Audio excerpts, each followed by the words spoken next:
Alexandre Dubé. Là, ça fait les manchettes de plus en plus, l'espèce de... La rage du raton. Ça a commencé comme ça. On avait un nombre de cas qui est en augmentation depuis 2026. Mais les choses, je vous dirais, se sont vraiment accélérées là, cette semaine. Parce que il y a 3 personnes qui ont reçu un traitement préventif après avoir été mordues par un chat errant qui, lui, avait contracté la rage du raton. Ça se passe donc dans le secteur de God Manchester. Le MAPAC a confirmé tout ça. Puis le contexte est spécial. À un moment donné, il y a une personne qui sort de la maison, s'en va porter les poubelles au chemin, comme on fait vous et moi, là, de manière régulière. Puis là, se fait attaquer par un chat. Appelle le 911, l'ambulance arrive. L'ambulancier débarque, il se fait attaquer par le chat, lui aussi. Fait que là, dans les derniers jours, on a beaucoup entendu, par exemple, des vétérinaires nous expliquer, bon, qu'est-ce que ça fait. Là, c'est parce que moi, ce que je veux savoir aujourd'hui, c'est si vous, moi, on se fait mordre, là, qu'est-ce qu'il faut faire? Parce que moi, il y a quelque chose, Isabelle, qui m'a marqué, c'est à partir du moment où on a des symptômes, si on attend trop, exemple, là, on se fait mordre, on se dit, ben là, il n'y a rien là, c'est pas grave, c'est juste un chat, on pense pas à la rage. Ben, on va mourir. Puis on va mourir si, dès que les symptômes, selon ma compréhension des choses, apparaissent, là, il est trop tard. Puis l'espèce de ligne entre, quand c'est des animaux sauvages, tu sais, on pense à des ratons, bon, mais là, des animaux domestiques, il y en a combien des chats qu'on laisse sortir de la maison? Ça devient vraiment préoccupant. Ah, c'est un bon point. Docteur Guillaume Lacombe est urgentologue et porte-parole de l'Association des spécialistes en médecine d'urgence du Québec. Bonjour, docteur. Bon matin, M. Dubé. Bonjour. Bon, là, advenant le cas là, où ça nous arrive, okay, on croise le chemin d'un animal comme ça qui est enragé, là. Qu'est-ce qu'on doit faire immédiatement quand ça se produit?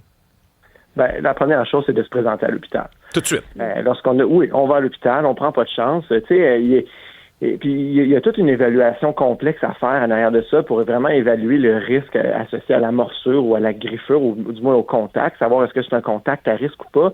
Mais cette évaluation-là, ça devrait pas être les gens de la population qui le fassent. C'est les spécialistes, des professionnels de la santé qui vont évaluer si l'exposition, c'est une exposition qui est potentiellement à risque de rage. Bon, là, je me pointe à l'urgence. Là, j'attends pas 15 heures. Là, vous allez me prendre en charge rapidement, là. C'est sérieux, là. Dans le contexte actuel de propagation, quelqu'un se présente... Non, mais docteur, vous comprenez mon point, c'est-à-dire que dans le contexte actuel de la propagation, quelqu'un se présente au triage en disant « Je viens de me faire griffer, mordre par un chat qui semble avoir des symptômes de rage. » Là, vous autres, OK, là, dans le contexte actuel, c'est sérieux, là.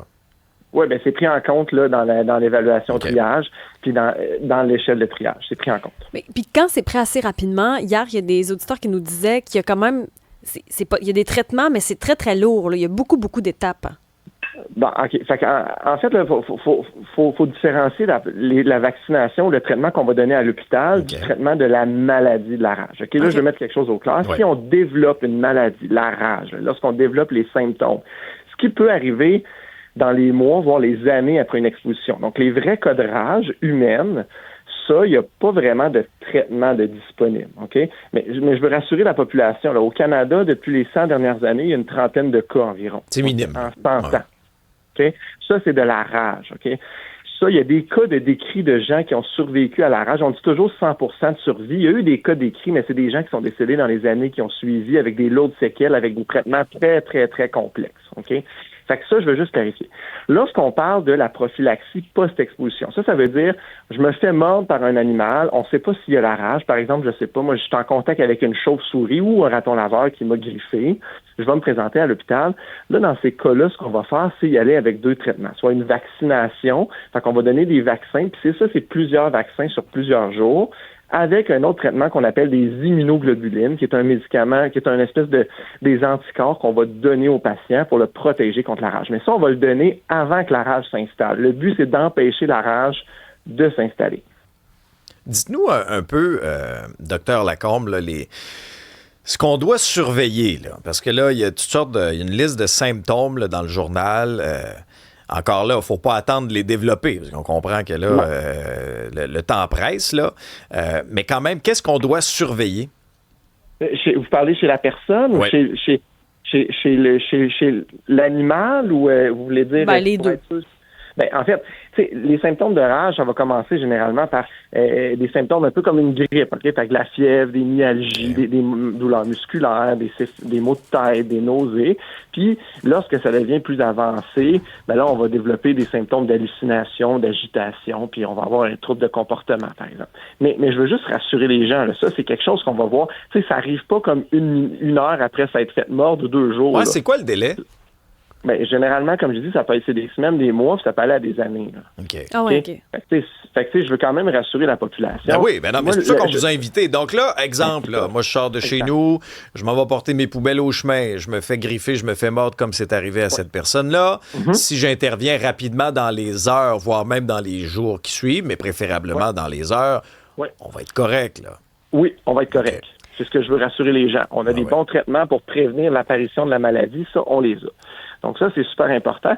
Mais ce que je veux que les gens retiennent, c'est que c'est pas, tu sais, on peut pas demander à la population de décider si c'est une exposition à risque ou pas, si vous avez un doute. C'est sûr, si vous avez vu une chauve-souris, il n'y a pas de contact. Ça prend un contact avec la salive ou une griffure ou une morsure. Hein? Si on n'a pas de contact avec l'animal en question, ben, si vous avez, je sais pas, j'avais l'impression qu'il y a peut-être un raton laveur qui s'est frotté sur votre porte de char, puis après ça, ben, vous avez mis votre main là-dessus, c'est pas la même affaire, là, vous comprenez? Il faut avoir une exposition significative. Mais dans ce cas-là, on va à l'hôpital, puis c'est là qu'on décide si effectivement on a besoin de la prophylaxie ou pas. Puis qu'est-ce qu'on doit observer chez l'animal infecté, là, que ce soit le raton, notre chat domestique? C'est surtout ça, là, le fait que ça peut rentrer chez nous. Qu'est-ce qu'on regarde comme type de comportement?